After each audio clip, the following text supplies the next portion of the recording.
দেবী বৈভব লক্ষ্মীর ব্রত প্রতি শুক্রবার পালিত হয়। এই বছর অক্ষয় তৃতীয়া শুক্রবার পড়েছে। অক্ষয় তৃতীয়াতে কুবের মহাদেবের কৃপায় সমস্ত সংসারের বৈভব সম্পদ লাভ করেছিলেন।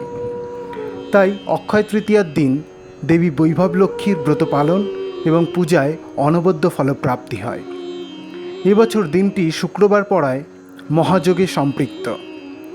তাই এই বিশেষ দিনে দেবী বৈভব লক্ষ্মীর ব্রত পালন এবং ব্রতকথা পাঠ বা শ্রবণ করুন। তাতে অক্ষম হলে অন্তত আজকের দিনে এই মহান ব্রতকথা শ্রবণেও দেবীর ঐশ্বরিক কৃপা লাভ করা যায়। তাই একবার হলেও সম্পূর্ণ ব্রতকথাটি শ্রবণ করুন। ব্রতকথাটি দেবীর সম্পূর্ণ ইতিবৃত্ত এবং পৌরাণিক গল্পে পরিপূর্ণ। তাই আশা করা যায় আপনাদের ভালো লাগবে এবং সাথে দেবীর কৃপাও লাভ করবেন। শুনতে থাকুন শুধুমাত্র সনাতনী ভাবনায়।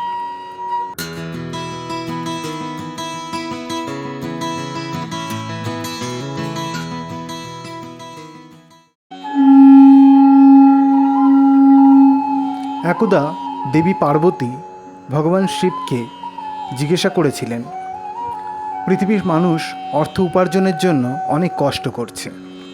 যদিও সবাই তাদের যথাসাধ্য চেষ্টা করছে, কিন্তু মাত্র কয়েকজনই ভালো অর্থ উপার্জন করতে সক্ষম। আপনি কি এর কারণ বলতে পারেন? উত্তরে ভগবান শিব বললেন, একজন ব্যক্তি ধনী হওয়ার ভাগ্য দেবী বৈভব লক্ষ্মীর হাতে, কারণ তিনি সোনা, অর্থ, ধানের শীষ ইত্যাদির সমস্ত ধরনের সম্পদের অধিষ্ঠাত্রী। তাই যারা বৈভব লক্ষ্মীকে চিনতে পারেন এবং প্রার্থনা করেন, বৈভব লক্ষ্মীর ব্রত পালন করেন, দেবী বৈভব লক্ষ্মী তাদের প্রতি আরও বেশি ঝুঁকে পড়েন। বৈভব লক্ষ্মীর আশীর্বাদ প্রাপ্ত লোকেরা তাদের যে কোনো কাজে যে কোনো অসুবিধা কাটিয়ে উঠতে পারে এবং জয় সর্বদা তাদেরই হয়। যারা দেবী বৈভব লক্ষ্মীকে চিনতে পারে না, তারা কখনোই সম্পদ অর্জনে সক্ষম হতে পারে না এবং অর্থের জন্য সারা জীবন কষ্ট পেতে হয়। তাদের সমস্ত প্রচেষ্টা বৃথা যাবে এবং তারা কখনোই সাফল্যের স্বাদ নিতে পারবে না।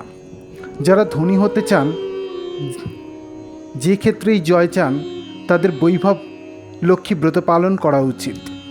তবেই তারা দেবী বৈভব লক্ষ্মীর আশীর্বাদ পাবেন এবং তাদের পেশায় সফল হবেন। উত্তর শুনে দেবী পার্বতী ভগবান শিবের কাছে প্রার্থনা করলেন, প্রভু, কে এই বৈভব লক্ষ্মী? তার ইতিহাস কি? তার ক্ষমতা কি? আপনি দয়া করে এগুলো পরিষ্কারভাবে ব্যাখ্যা করতে পারেন। ভগবান শিব দেবী পার্বতীর প্রতি সন্তুষ্ট হয়ে বললেন, দেবী দয়া করে দেবী বৈভব লক্ষ্মীর ইতিহাস মনোযোগ দিয়ে শোনো। একবার ঋষি ভৃগু পরাশক্তি দেবীর জন্য মহান তপস্যা করেছিলেন। তার তপস্যা দ্বারা প্রসন্না দেবী পরাশক্তি ভৃগুর সামনে হাজির হন। তিনি ভৃগুকে এই মহান তপস্যার কারণ এবং এই মহান তপস্যার বিনিময়ে তিনি কি আশা করছেন জিজ্ঞাসা করেছিলেন। ভৃগু দেবীর কাছে প্রার্থনা করে এবং বলেন, হে সকলের মা, এই পৃথিবী তিনটি জিনিসের ওপর নির্ভরশীল: ক্ষমতা, বুদ্ধিমত্তা এবং টাকা বা অর্থ। এই তিনটি কেবল আপনি, কিন্তু তিনটি বিভিন্ন রূপে বিভক্ত। শক্তি রূপটি দেবী পার্বতীর মতো এবং ভগবান শিবের সাথে। আপনার বুদ্ধিমত্তা রূপটি দেবী সরস্বতীর মতো এবং ভগবান ব্রহ্মার সাথে। আমি আপনার তৃতীয় রূপ অর্থাৎ অর্থ বা বৈভব রূপটিকে আমার কন্যা রূপে পেতে চাই। তাই দেবী দয়া করে আমাকে কন্যা রূপে আপনার তৃতীয় রূপের অর্থ প্রদান করুন। দেবী পরাশক্তি সেই ইচ্ছা মঞ্জুর করেন এবং ভৃগুর কাছে বৈভব লক্ষ্মী রূপে জন্মগ্রহণ করেন। ভৃগু তার কন্যাকে ভগবান বিষ্ণুর সাথে বিবাহ দেন। ভগবান বিষ্ণুর ইচ্ছায় বৈভব লক্ষ্মী দেবতাদের প্রচুর সম্পদ দিয়েছিলেন এবং স্বর্গলক্ষ্মী নামে পরিচিত ছিলেন। অঢেল ধনসম্পত্তি নিয়ে দেবতাদের রাজা ইন্দ্র অহংকারী হয়ে ওঠেন। তিনি তার অহংকারে একটি ভুল করেছিলেন, যার কারণে তিনি ঋষি দুর্বাসার দ্বারা অভিশাপ পেয়েছিলেন। অভিশাপের কারণে ত্রিলোক শ্রীহীন হয়ে পড়ে এবং বৈভব লক্ষ্মী সমুদ্রে যেতে বাধ্য হন।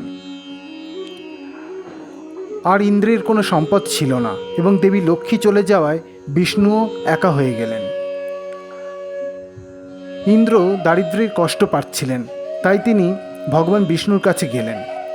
ভগবান বিষ্ণুও একা থাকায় পরিকল্পনা করেন যে দেবী লক্ষ্মী যেমন ক্ষীরসাগরে প্রবেশ করেছেন, তাই শুধুমাত্র ক্ষীরসাগরের মন্থনেই লক্ষ্মীকে ফিরিয়ে আনা যাবে। তাই তিনি ইন্দ্রকে উপদেশ দেন সাগর মন্থন করার জন্য। ইন্দ্র এবং অন্যান্য দেবতা রাক্ষস ও অসুরদের সাহায্য নিয়ে ক্ষীর সমুদ্র মন্থন করেন।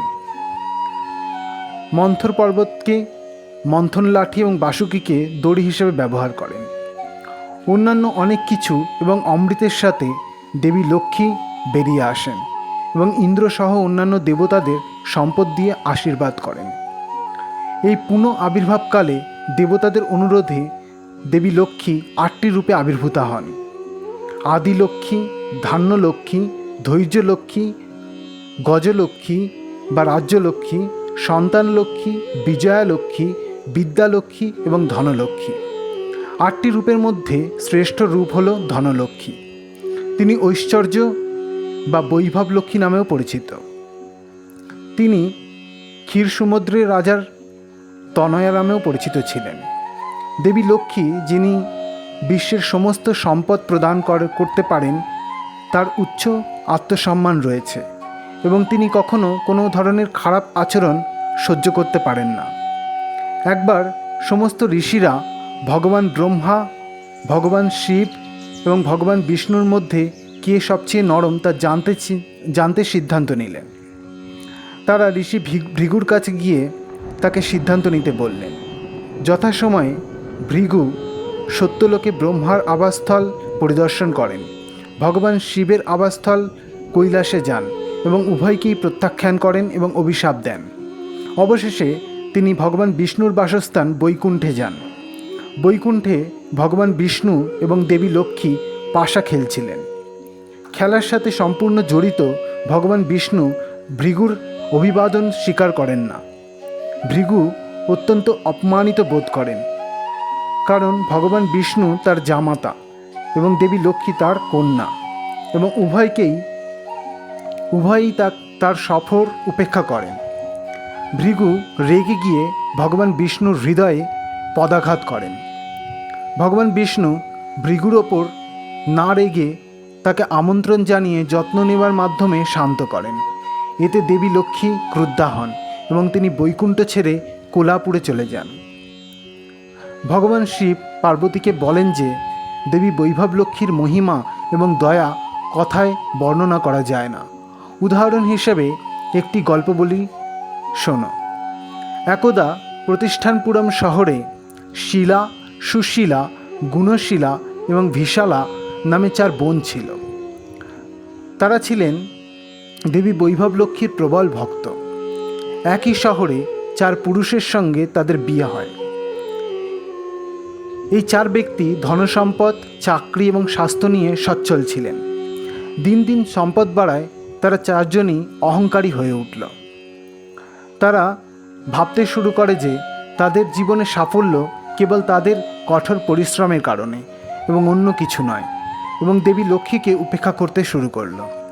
শিলার স্বামী একজন সুপরিচিত পণ্ডিত ছিলেন। তিনি বিশ্বাস করতেন যে সমস্ত বেদ ও শাস্ত্রে তার জ্ঞানের কারণেই নাম ও খ্যাতি এসেছে। তিনি নাম ও খ্যাতি অর্জনে দেবী বৈভব লক্ষ্মীর ভূমিকা নিয়ে প্রশ্ন তোলেন। দেবী বৈভব লক্ষ্মী তার আচরণ এবং তার অহংকারে ক্রুদ্ধা হন। দেবী তাকে শিক্ষা দিতে এবং একটি পাঠ শেখানোর কথা ভাবলেন। তখন পণ্ডিতের সম্পদ কমতে শুরু করে। তার জ্ঞান তার জন্য কোনো কাজেই আসে না। তার কিছুই অবশিষ্ট ছিল না এবং অবশেষে তিনি রাস্তায় চলে গেলেন। উপযুক্ত পোশাক এবং খাবার ছাড়াই দারিদ্র্যের মধ্যে দিন কাটাতে শুরু করলেন। সুশীলার স্বামী ছিলেন রাজার সেনাপতি। তিনি একজন মহান যোদ্ধা হিসাবে স্বীকৃত ছিলেন। তিনিও শিলার স্বামীর মতো ভাবতে শুরু করলেন যে এই নাম ও খ্যাতি কেবল তার সাহসী লড়াইয়ের জন্য, এবং দেবী বৈভব লক্ষ্মীকে উপেক্ষা করতে শুরু করেছিলেন। দেবী তাকে শিক্ষা দিতে এবং ওই সেনাপতিকে উপযুক্ত পাঠ পড়াতে শুরু করেন এবং একজন অত্যন্ত ধনী এবং ক্ষমতাবান ব্যক্তির সাথে সেই সেনাপতি যুদ্ধে জড়িয়ে পড়েন। ধনী ব্যক্তি রাজার কাছে গিয়ে রাজার আস্থা অর্জন করতে সক্ষম হন এবং অনেক বিষয়ে সেনাপতির বিরুদ্ধে অভিযোগ করেন। তিনি সেনাপতিকে গ্রেপ্তার করার জন্য রাজাকে প্রভাবিত করেন। সেনাপতি গ্রেপ্তার হন এবং গ্রেপ্তার করতে আসা সৈন্যদের সাথে যুদ্ধ করেন এবং পরাজিত হন। তার সম্পত্তি বাজেয়াপ্ত করা হয় এবং তাকে জেলে পাঠানো হয়। গুণশীলার স্বামী ছিলেন ব্যবসায়ী। তিনিও ভেবেছিলেন যে তার ব্যবসা, দক্ষতা ও তার বুদ্ধিমত্তা ও বুদ্ধিমান চিন্তাভাবনা ও কথাবার্তা তাকে সম্পদ এনে দিয়েছে। দেবী লক্ষ্মী বিরক্ত হয়ে তাকে শিক্ষা দিতে চাইলেন। ধীরে ধীরে অহংকার এবং এমনকি দেবীও তার পক্ষে না থাকায় অন্যান্য ব্যবসায়ীরা তার সাথে দূরত্ব বজায় রাখতে শুরু করল। ব্যবসায়ে গ্রাহক হারাতে শুরু করে এবং ধীরে ধীরে ঋণের মধ্যে জড়িয়ে পড়ে। শেষে দারিদ্র্যের মধ্যে চলে যায়। বিশালার স্বামীও একইভাবে দেবীকে উপেক্ষা করেন এবং নানা রকম নেশায় আসক্ত হয়ে দারিদ্র্যের মধ্যে পড়ে। 4 বোন তখন অবিলম্বে দেবী বৈভব লক্ষ্মীর সামর্থ্য অনুযায়ী 4, 8, 11 এবং 21 সপ্তাহ ধরে ব্রত পালন করেন।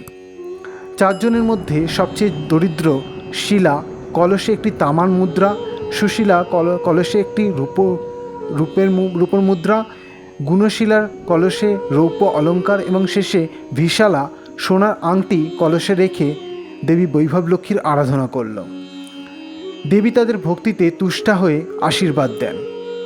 ব্রতের শক্তিতে শিলার স্বামী আবার একজন মহান পণ্ডিত হিসেবে স্বীকৃত এবং সম্পত্তি ফিরে পান। সুশীলার স্বামী দেবীর আশীর্বাদে পরিস্থিতি সামলে ওঠেন এবং রাজা তাকে ক্ষমা করে সম্পদ ফিরিয়ে দেন। গুণশীলার স্বামী বিরল জাতের শস্যের ব্যবসাও শুরু করেন এবং ব্যাপক চাহিদার কারণে সমস্ত ব্যবসায়ীরা তাকে সমর্থন করে এবং সব গ্রাহক ফিরে আসে এবং তিনি ধনী হন। বিশালার স্বামী তার নেশা থেকে একে একে দূরে যেতে শুরু করে। ব্রত করার সাথে সাথে প্রতি সপ্তাহে একটি করে আসক্তি থেকে সে মুক্ত হয়। সমস্ত সপ্তাহ শেষ হওয়ার পর তারা সুখী এবং ধনী হন। ইতি দেবী বৈভব লক্ষ্মী ব্রতকথা সমগ্র।